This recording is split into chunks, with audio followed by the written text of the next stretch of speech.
Alright guys, here we have a quick glimpse video courtesy of Keegan Jackson. Keegan is a 2004 minor midget AAA goalie with the Hamilton Junior Bulldogs in the SCTA. One thing about Keegan's games that really stood out to me was that he definitely favors the use of shuffling, which I'm a big fan of. So him using shuffles allows him to stay in a little bit more control when he's on his feet and not let him open up as much. One thing I will say about Keegan's game is it seems like when he's on his knees, he's definitely a lot more scrambly, and he definitely has a lot of pucks that don't stick to him. As a coach, what we're looking for is the goalie's ability to get whistles, and you can see here once Keegan goes down into a butterfly, there's a little bit more chaos in his game. So this is something that I would suggest he works on, is his ability to find loose pucks, cover loose pucks, and just improve his ability to get whistles. On a positive side, what I will say is Keegan's eyes really drive his game. So you can see in some of these scrambles and tip shots or pucks that go behind the net, he never loses sight of the puck, even in those weird, tough areas to see it. So he does a very good job of keeping visual contact with that puck at all times. The other thing here, and this is a great example of this sequence coming up, is Keegan's ability to fight for sight lines but maintain an athletic and aggressive stance. A lot of times when goalies are fighting through sight lines, their head moves so much that they actually throw themselves off balance, and it creates some problems for themselves. So Keegan does a good job in a lot of these clips of when he is fighting for sight lines, he uses minimal head movement, but he never loses forward lean in his stance, which means he's constantly on his toes and he's ready to read and react. For a goalie that is under 6 feet tall, that makes it a little bit tougher to fight through that traffic also. So he needs to use more east to west lanes to see the puck rather than being able to use a more narrow base and look over. There's a perfect example of Keegan using his eyes on that load of mid pass and able to step out. Here's another example, just constantly looking through traffic, fighting for sight lines, but staying in control. Like usual, we'll go through one goal. So here's a lateral feed from Keegan's left to his right that beats him. We'll kind of go through a little bit of breakdown and see why Keegan allowed this goal and if he could have prevented it.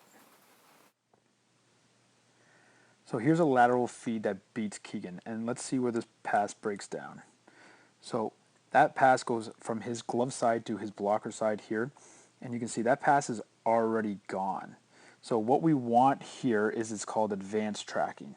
So when that pass goes across, we want Keegan's head to see that pass go and then immediately locate that stick blade of that opposing player here. So when Keegan's coming across, he doesn't have his eyes get behind this play.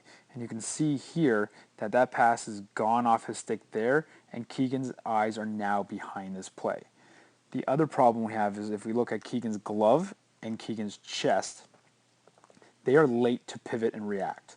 So when that pass goes across, what we want is we want his chest as a unit to follow his eyes.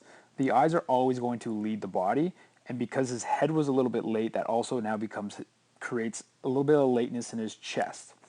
Where that gets him into problems is right here. You can see his body as he comes across to this play that gets shot from this side. His chest is still facing up ice, which is an issue because now this puck is no longer coming towards him, it's coming beside him. So what we want to happen here is we want Keegan's chest to get more rotation so that this blocker can come down and out rather than where it went, which was up and sideways. And you can see when we move this puck forward, let me just clear this stuff out, this puck actually goes just over his pad and just outside the blocker. But when that puck goes past Keegan, we can see that his body is leaning this way. Because he's off balance, he can't get more coverage and create more travel on that blocker, which would have allowed him to make this save. Here's a perfect example of how the game is played in nanoseconds.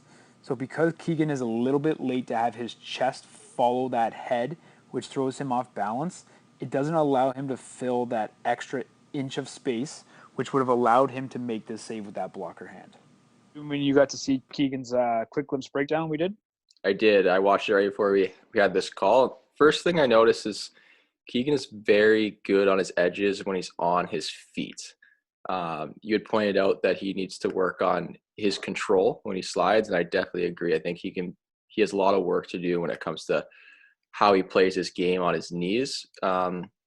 There's two things I noticed off the bat that I really would like him to improve on. The first is, although he's good on his edges on his feet, he can kind of, it's almost like he wants to do too much, or he's like a little anxious. I find if he just kind of is a little more patient and has a little more, it's a weird way to say it, but flow into his game, I feel like he'll beat more passes and he'll arrive earlier, and he won't feel like he needs to slide all the time. And the second would be, I think he needs to work on a lot of his recoveries from his RVH to his feet. He does get kind of flat, which does contribute to that issue in recovery, but he likes to, like everyone likes to go in the RVH. He goes in his RVH a lot. I think really needs to work on being able to come from his RVH to his feet in a set position to make a save, rather than getting to his feet and having to make a second or third adjustment to be in that stance to make a save. Yeah, I think you've definitely picked up something there that I didn't discuss in the video, and that was a good eye. I think there's definitely room for growth in his transitions from his RVH. I also feel like when he's on his knees, he kind of panics too much. Just because you're on your knees doesn't mean you need to automatically switch into chaos mode or into urgent mode. You can still play controlled as long as the puck is in front of you or you have good vision when you're sliding. You see a lot of guys that play at high levels that are really relaxed on their knees. And that's something that I think Keegan can grow into in his game. But I agree with everything you said. And what do you think about the goal breakdown? You were spot on. I mean, everyone does it. We, like, as goalies, we have this mindset that if we reach our blocker this way, it's somehow longer than if we do this. And it's somehow longer than if the front part of the blocker, the face of it, the biggest part, needs to face the puck because it's the biggest. But for some reason, we think that if our arm is just going straight sideways, we're somehow covering more room. And that's what looked like he did, as well as not turning the chest. And that's something I know you've emphasized, especially last summer for all of us, was turn the chest. Because as soon as you turn the chest, chest leads everything. And your breakdown was correct. There's those nanoseconds that it takes to go from that pass, chest, blocker forward. He might be able to make that save. And it's just, those are the things that you can definitely hammer home if given a decent off season. Yeah, I can't disagree with you on a lot of those things. So this is the beauty of having two individual minds. Eventually we'll find a good middle ground and we can work off that for free. So send in your videos. Yeah, if anybody's looking for a quick glimpse, hit us up at onicegoalie@gmail.com or send us something on Instagram, BUJAN Goaltending, or Jamie Phillips, or Victorium Nutrition for those of you guys that want to get your nutrition dialed in, because there's really nothing else to do. So, you know what? Put in the work and see the results in the fall.